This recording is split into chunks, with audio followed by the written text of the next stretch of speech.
appreciate it, big dog. I Yeah. How appreciate you been your doing? having me too, man.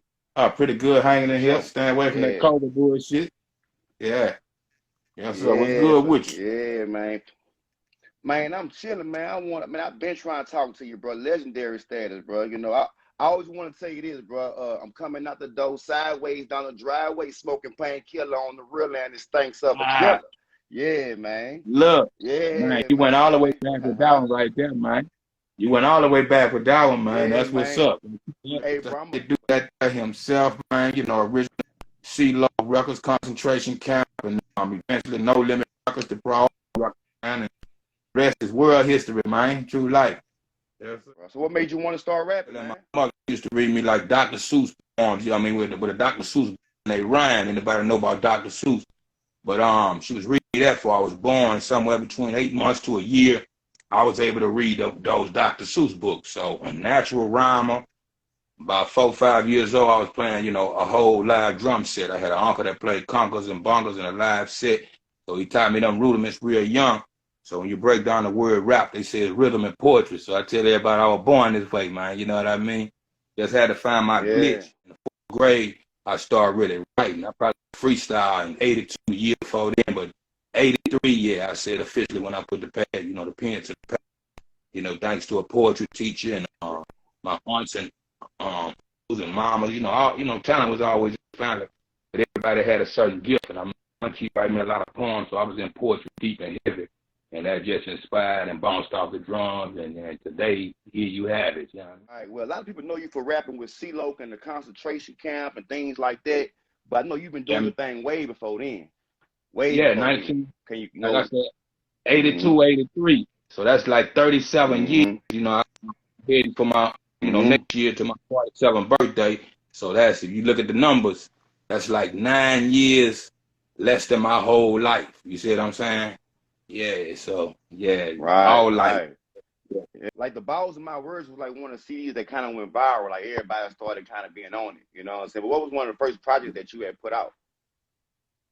Um, I started recording. If I started writing at about 9, I didn't get into the studios officially till I was about 11 years old, like 1985. So I had a whole lot of Mm-hmm. underground tape, demo tapes I made that was never publicly published until somewhere about 15, 16 years old. And I had this joint called Much Love. And on the flip side of one tape, we still was selling tapes, you know what I mean, on the corner and the dope spots and shit like that. So about that time, I had the Much Mm-hmm. Love flip of that, a song called When Dirty Hair Meets Sally. You know what I mean? It was talking about a pistol Mm-hmm. and police killings. Then, they were killing me I'm at 15, 16 years old, shit like that. So I spoke on one of them songs. So, even in my teens, you know what I mean? I Mm-hmm. was kind of the way I grow in. But somewhere along the lines, Mm-hmm. man, it's like middle school, and the word was around school. Locals like my DJ, but we never really did any shows and really never recorded together till later in life when he was former CeeLo the camp and so on and so forth. But yeah, man, it was all around me, man. So I Okay. just took it and did something with it. Yeah, man. Mm-hmm. Yeah, because I grew up on West Harrison Street. So I used to always pass Okay, you got down to do it. Highland Road. Yeah, you know what I'm saying? So I used to Yes. always see y'all standing out there in front of his house. I used to steal his figs off his fig tree. You know what I'm Fig saying? out But the fig tree. you know, Yeah, man. yeah, yeah. Yes, But look, sir. man, your style is so original, bro. It's like you don't sound like nobody. You sound like yourself. Do that come from writing poetry, or that just something that you develop on your own? Well, the writing is one thing. I tell people it's different levels. It's meditating and you getting your thoughts from God, gathering them, and they grow to a point to where it's like a volcano eruption. It's gonna pour out you, so you got to learn how to shape and mold. So that's one part of the craft. The other part of your vocalization. So, like I said, I was already writing, but I didn't start testing myself on the studio mic till about 11 years old. It's somewhere in Mm-hmm. locals, my DJ, he had the same dream, but he really wasn't rapping. I used to rap on the playgrounds from elementary school up to wherever, middle school and battle and all that kind of shit in the 80s.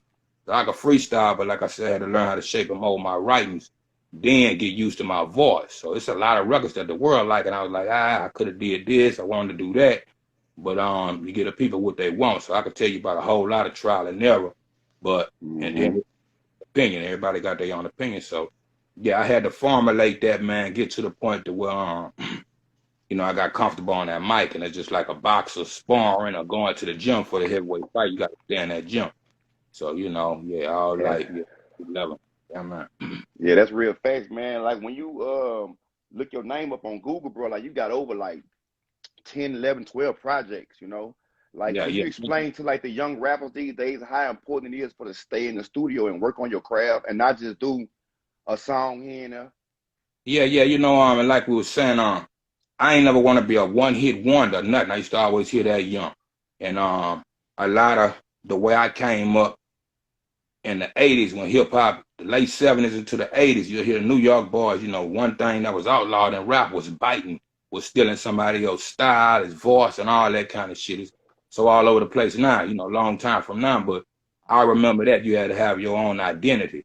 And even before the bass lines and the beautiful music and the R&B and rap records, rap come from being hardcore. If it was beatboxing with no music, or the drums with no music and a few cuts and scratches and all that. I was around when the construction was made. So I come off that same construction field.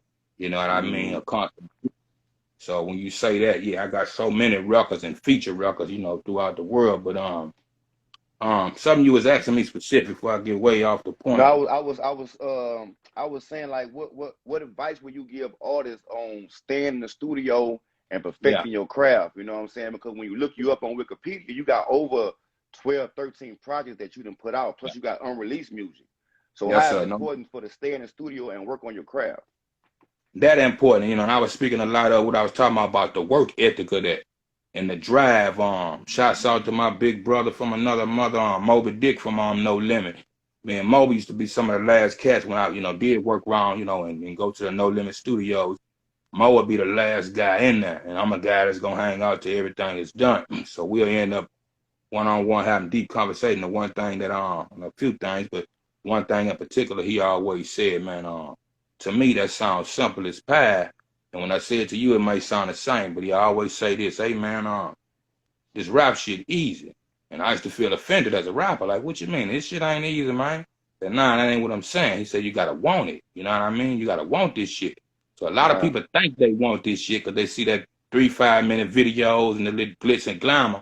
But man, it's a lot of hard work and stand behind, your mental build, your spiritual build, you know what I mean? And of course your physical, you know what I mean? And go from a simple thought translated to a paper, then we breathing shit into life. A lot of us wasn't millionaires and know how to make money and all that. So for what it then grew into, like I said, I come from that construction. I saw Mm-hmm. what New York guys to build it, and back to Jamaica, if you know the history, and to Mm-hmm. the West Coast and where it is now. Mm-hmm. So all the old timers be saying is, hey man, we built a house that everybody could sing and dance in. Don't disrespect the builders, man, because if it wasn't for that, you know what I mean. You couldn't say mother. I don't know if we can cuss on him, but Yeah, you you know could. what I mean. Okay, motherfucker, shit, goddamn. Yes, You sir. know, if it wasn't for the NWAs and fuck the police, and you got to fight for freedom of speech and copyright infringements and so on and so forth. So I say to all of them, yeah, stay in that gym, stay in them books. Nowadays you ain't gotta really get on the books. It's all digital, Mm-hmm. for knowing how to copyright, you know what I mean, master your music, learn this business, you know what I mean, stay prayed up because it's a God blessed game is the one Mm-hmm. way I can describe it. Mm-hmm. It's how they say, many are called, but a few are chosen. Yes, So, sir. you got music all over the world. People try this every day, like any other field of work. So you gotta, like I say, master your craft, stay in that gym, stay in them books, and educate yourself to when you get your time on the mic. I had a Crip homie tell me this out in Colorado by the name of Lolo. Man, Lolo kick it all the time, and he say, man, he had a lot of records and dope Crip records that I liked. You know what I mean? So he say, man, he said, oh, that's cool. But one of my partners asked me this. He say, man, it's cool that you kind of rapping to us. But when you get to the Bloods, when you get to everybody else, or when you get to a worldwide stage, and everybody in that audience ain't from where you from, ain't from what side you claim, what you gonna tell them people? You know what I mean? Mm. So I always think in that sense, you have to educate to have a conversation with somebody. You got to go through something to know about something. You know what I mean? So it's all Yeah, about that's it. something. Yeah, you talking loud and saying nothing. If you're gonna tell me something like Pimp, just say tell me something good. that's gonna mean me some good and kind of give me help to my survival kit in life. Other than that, ain't nothing new. You know what I mean? Tell me something new. You know what I Mm. mean? Nobody Yeah. knows. So each one teach one at the end of the day, man. So like I say, stay prayed up to get paid up. That's kind of the reward, but it's a lot of hard work and dedication into this shit. You know what I mean? So yeah. Yeah, man. I'm definitely listening to you, bro. You definitely dropping jewels, bro. Are you listening to any of the new artists that's out right now? Are you in tune with Yeah. things like that? Yeah, I hear the radio off and on every now and again. I'm more old school and I like, I like new shit. I'm on, like I said, a constant builder, constant Mm-hmm. innovator. Yeah. I remember my time and our time and not so long ago, I say I'm kind of in between what you really would call old school and a new generation of rappers. I tell all the young boys I still got a young on my name, forever young, you know what I mean? So, Mm-hmm. well, they me, I'm them, as well as I was, in one sense, baby to the game when I come out in the late 90s. So you got to look at that whole 10, 20-year gap. So I ain't stuck, you know what I mean, as far as hip hop at the house of hip hop. But um, something I was finna say to conclude that, man. Yeah, so much come to mind. You know what I Mm-hmm. mean? So, yeah, shit. I kind of forgot my thought. You Oh open man, up you the good, man. The whole flow is thing yours, around. bro. I'm Yeah. definitely soaking up game. Normally, I'm the one that's talking, bro. But in this scenario, bro, this legendary status, bro, you can just speak your mind, big brother. Yeah, I still say this, and like I say, age ain't number but a number. Each one teach one. I Yes, got an sir. old school manager partner, man. He in his 80s nowadays, but I used to call him and say, happy birthday, old timer. Oh, young nigga. Shit, I ain't getting old, I'm aging, man. That's how he talk. At 80 Yes, something. sir. Yes, So I sir. said, I Yes, want to sir. be like you when I grow up. So I was saying, being baby to the generation before me, I'm a good in between to the generation that's after me, that's baby. So if anything, you know what I mean? A lot of us Mm-hmm. still around from the 70s on to whatever, so where I can get some good knowledge and, better enhancement on the game. You know what I mean? What I get, I try to pass that on. And Yeah. like I say, yeah. Have you ever heard any artist yet? And it'd be like, well, they remind me of me, or he kind of remind me of the older me or the younger me. Yeah, yeah, yeah. Yeah, it's a few, you know what I mean? Some cut straight from my cloth, you know what I mean? Coming from where I come from. See, this whole thing is a chain reaction. We all connected. If Mm-hmm. not, somewhere, maybe down a bloodline, but definitely spiritually connected. And especially, music being a universal language. When you speak that language, you got to Yeah. have an open mind, you know what I mean, to what's going on, especially when you creating for producers and writers and all that, unless you're doing the same shit over and over. So, back to not, you want to be original, come with something ain't nobody came with, but you don't want to be so off-centered the way you kind of, you know what I mean, away Right. from everything. You got to get in the mix, so it's a double standard. So, Right. yeah, Right. Are you still in yeah, the studio right now currently? yeah, all the time, man. I'm actually, I'm dropping an album. I have a label nowadays, man, called Trapdoor Entertainment. I'm gonna drop a new release. My first group off the label. We got like about 22, 23 artists or something like that. But we releasing the younger gang. They coming out with an album called Bad Words and Adverbs. That's like Friday. So every 2 Fridays I'm dropping an album. I just did an EP November 6th. We released it called Signs and Wonders. For people that's not up on that, get up on that.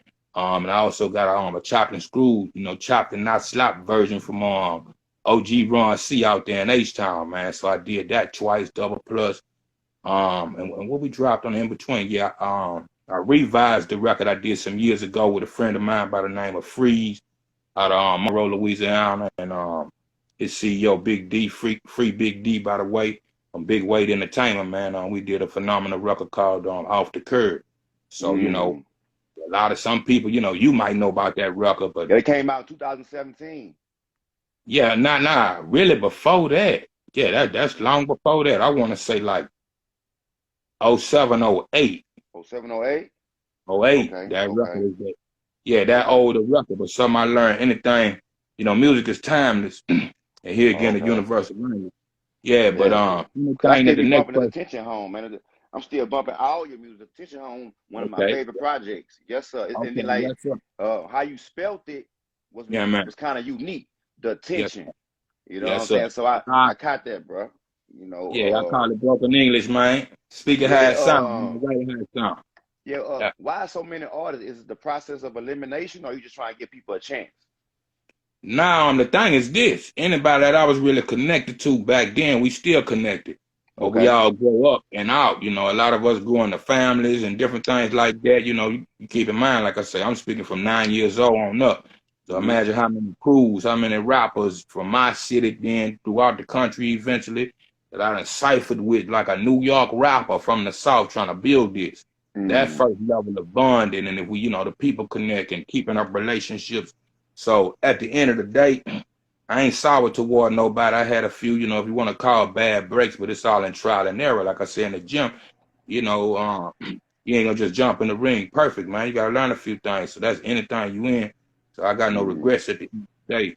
But Right. yeah, the rest of us, we see each other when we see each other when it's necessary, reach out and connect everybody and go into their own independence, just like we planned. Our seed was the concentration camp, but the branches off that tree, we all grew to grown men. And you gotta, and you're a grown man, you gotta do grown man, things. God, family first, then you get back to business, you know what I mean? And you gotta have business. One don't go without the other, to take care of the family. So a Yeah. lot of us, you could imagine, just the growing pains, Mm-hmm. I mean, keeping groups together, so on and so forth, keeping yourself together for that matter. So it all Mm-hmm. come back down to God and individual purpose. And, like I say, for the most part, I get along with everybody. But it'd be different business situations and times, man. So, I got no ills. Um, so in that sense, it's no separatism. Me, kicking people off the ship. If it was a situation like that, like any other businessman or whatever the situation might have been, it had to be what it was. Some of us then broke apart, came back together, just like any other family or rhyme crime family. You know what I'm saying? So Right. it Right. is what That's it is. right. So how was it working with CeeLo back in the days, bro? Because like back in those times, social media wasn't what it is now, and it Right. It seemed didn't even exist. yeah, and It it didn't seemed even like exist. he was everywhere at that time. So it was like I ain't gonna say how did he do it, but like how was it working with him? Like I said, we grew from preteens together. Okay. I want to say I knew Loke like a year older than me, so if I was 11 and he was 12 as my DJ, somewhere around there. We didn't go to the same elementary school, but we went to the same middle school. That was from Mm-hmm. the same neighborhood, different parts of the neighborhood. So we had been friends since little boys, you know what I mean? I stayed at his mama's, he stayed at my mama type of thing. My mama and his mama went to school together, so before we was born, you know what I mean? You know what it is in South Baton Rouge. So, Mm-hmm. we all know each other, or we don't know somebody, know your family or something. So McKinley Mm-hmm. High. I mean, eventually we went to McKinley High. But Mm-hmm. yeah, I had that long life relationship with Loke and streetwise and otherwise. So we have been through a lot of hard times, fights and wars in the streets as teenagers. I ain't trying to get Yeah. deep in detail, but you know what it Yeah. is where we from. So just Facts. going from one side of town to the next and nigga just flexing on that. Old beef that was here before we was here. And that's traditional, just like and then a gang family. If your daddy was fucking with them niggas on this side, and 9 times out of 10, sometimes that generation curse get broke. You see what I'm Mm-hmm. saying? I always try to remain neutral, have family everywhere in the city. So I'll be from the south to the park, the Easy Town, Glen Oaks, Mayfair, Guardia, you name it. I live all around Mm-hmm. the city. So I always try to Yeah. connect us. That's my life Yeah. dream to make this rap thing happen. And coming from where Yeah. we come from, you ain't got no money, don't mean nothing. We the Louisiana is the dream state, and that's just what the fuck it is. Hey, Can't turn shit to truth. You're gonna sit there like an old man on a porch and dream your life away, man. Or drink or smoke, whatever you're doing. So yeah, facts. Yeah, chance man. that, You yes, definitely sir. talking facts. Man, I always wanted to ask you, bro, like what was you going through that night when you wrote that verse for Killer Instinct? Cause that what really started me like really getting into music because I went home and wrote that verse down. Yes, sir. Look, Yeah. this the thing. The whole thing is Yeah. just really life checking myself and here again knowing where we was coming from. Yeah. It's a two-way street. Angola State Penitentiary, the Tare prison on the in between. You know what I'm saying? Or the graveyard. Unless you might got some kind of rich family background that give you a good start in life out there. It's slim to none. And still right Yeah. now, I hate to see it how it is. Louisiana in particular, Baton Rouge, New Orleans, so on and so forth. But same shit, different toilet, but all over the Yeah. world. And that Yeah. scene, I was, one of them guys coming up in the game. I'm straight, shit off the hilltop, Garfield Street, the bottom and the whole of South Baton Rouge, across the track and back, bottom and the top. So coming out of that, you know what it is, man. Shouts out to guy like Tyrus Thomas, my second cousin. I say lit cousin, but fuck your baby Bigfoot, you know what I mean? Proud of him Yeah. still that he wanted a few that made it out them 17th Street project Yes, and went to sir. the NBA. So, Yes, sir. bloodline, you know what I mean? Warwick Dunn, you know what I mean? Doug Williams. So anybody really make it out of Louisiana and anywhere for that matter, I'm speaking of home. I was Yes, one of sir. the kids that it was do or die, you know what I mean? Like my man Free sounded rock. My mama ain't got it and my daddy don't need it. Ain't no Mm-hmm. thought to be a block bleeder. You know what I Mm-hmm. mean? That part Mm-hmm. of it. I was doing what I was doing in the streets, work a little side job here and there just to maintain. I was a young father, about 17, so it was double plus. There ain't never been no look back, My little man's at the time, he'll be 29 years old and 7 days. This month, his birthday, Sagittarius. But Mm-hmm.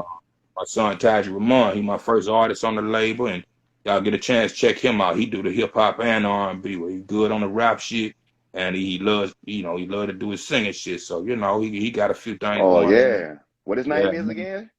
Tare Ramon, man, Taj spelled Ramon. Ty apostrophe Gee, and Okay. Ramon Ramon. Make sure I Yeah, check man. that out, bro. Are you Doing still? Do you have any unreleased music with Strange Music? I did that one record, man. Shouts out to Dave Wine that That was got a me nice from that. collab, bro. That was a nice collab, Oh man. yeah. My Yeah. thing be I give you a bit of inside sweet secret. Everywhere I go, I want that house to be built in a plentiful way and happily we live ever after. Sound like a far-fetched dream, but that's the whole aim of coming from struggling and trying to get something and get back to where you come from. That was my whole hope in the concentration camp. But like I say, individual purpose, everybody got their own mind. People going, we're growing at different times, different levels of life. So, we allow each other that much space.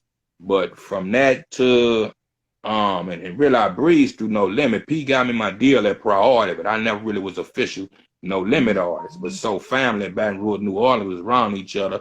It was more threaded in that sense than me Mm-hmm. being paperwork for as Yeah. official No Limit Yeah. artist. But on the strength of Master P, he skipped that and got me a deal with Yeah. Priority Records.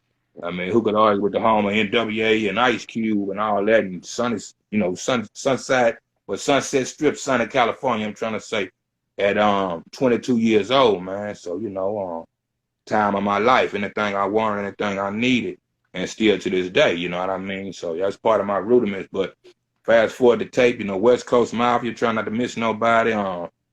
Who that is, what I'm thinking about. West Coast Mafia, Body Head, Roy Jones, and Selecto hits out there in Tennessee. I went back, independent Mm-hmm. after the fall of Priority and ended up at Strange at the end of the day, based on one of my Priority constituents from back in the days, Dave Weiner.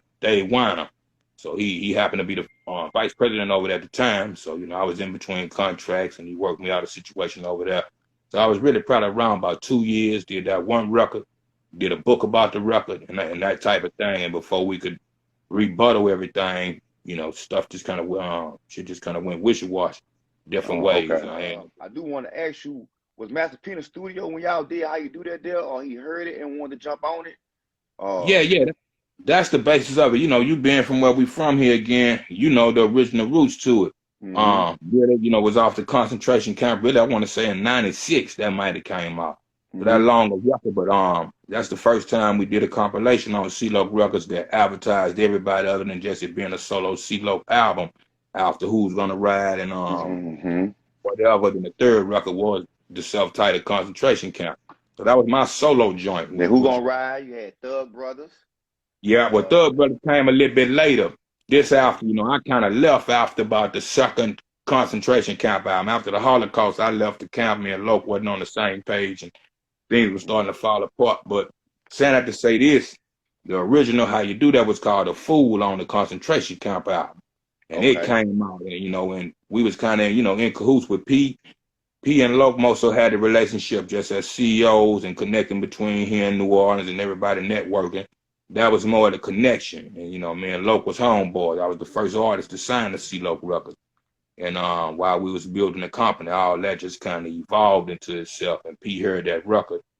And the way I did it, he liked the record and offered to be on it. And, of course, at the time, P was, top dog then. So, yeah, that was a good business move. So I ain't go against the grain. We remixed it, took two of my verses off and put P and Loc on it. And that's the one the world know. But anybody that's more southern rooted or southern region, and a few people, you come around the country, be surprised, that know about that original. Yes, sir. Yes, sir. I appreciate that. You know, this not gonna be our last time talking to each other. I don't want to be our last time. Not at Anything, all. you got something coming out with your artist, your son, go on, shoot Yeah, it man. to me. I'll post it. I ain't tripping. You know what I'm saying? Anything you need from Power to Tell, we got you, big dog. And Okay, good looking, man. yes, Yeah, sir. I'm gonna shoot you Anytime. again. Yeah, we Anytime, stocked bro. up over here, man. So like I say, every 2 weeks y'all can hear from me and the records of the past, man. Y'all go to www.trapdoorent.com. That's available all day, every day. You know what I mean? Facebook, go to the Young Bleed fan page. Twitter is at Real Young Bleed, and the IG is the Real Young Bleed, man. So yeah, I'm available. I'm out here, man. Holla at your dog. All right, man. We out. Power to Tell TV. We out, baby. Peace. Peace, family. Yeah, man.